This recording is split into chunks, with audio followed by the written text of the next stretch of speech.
சென்னை மதுரவாயல் தொகுதிக்குட்பட்ட அயப்பாக்கம் ஊராட்சியில் திமுக சார்பில் திராவிட பொங்கல் விழா விமரிசையாக கொண்டாடப்பட்டது. திமுக ஒன்றிய செயலாளர் துரை வீரமணி ஏற்பாட்டில் கலைஞர் திடலில் நடைபெற்ற இந்த விழாவை திமுக பொருளாளர் டி.ஆர். பாலு மற்றும் அமைச்சர் மா. சுப்பிரமணியன் ஆகியோர் தொடங்கி வைத்தனர்.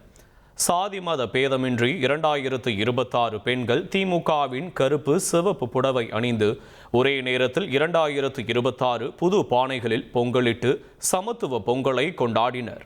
இதற்காக தஞ்சையிலிருந்து 1.5 டன் அரிசி, வேலூரிலிருந்து 1.5 டன் வெல்லம், சீர்காழியிலிருந்து 10,000 கரும்புகள், விழுப்புரத்திலிருந்து 2026 பொங்கல் பானைகள் வரவழைக்கப்பட்டன. மேலும் மயிலாட்டம், ஒயிலாட்டம், தப்பாட்டம், கரகாட்டம், சிலம்பம் என கிராமிய கலை நிகழ்ச்சிகள் விழாவுக்கு சிறப்பு சேர்த்தன.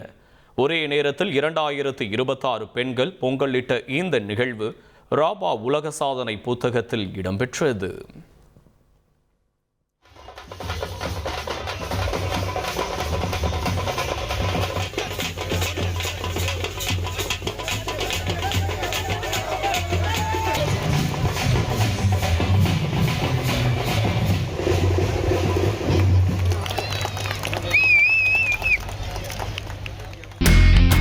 இனி செல்லும் இடமெல்லாம் செய்தி. தந்தை டிவியின் வாட்ஸ்அப் சேனலை ஃபாலோ பண்ணினா செல்ல இருக்கும் இடமெல்லாம் செய்தி. இதோ QR கோட் இப்பவே ஸ்கேன் பண்ணுங்க, ஃபாலோ பண்ணுங்க.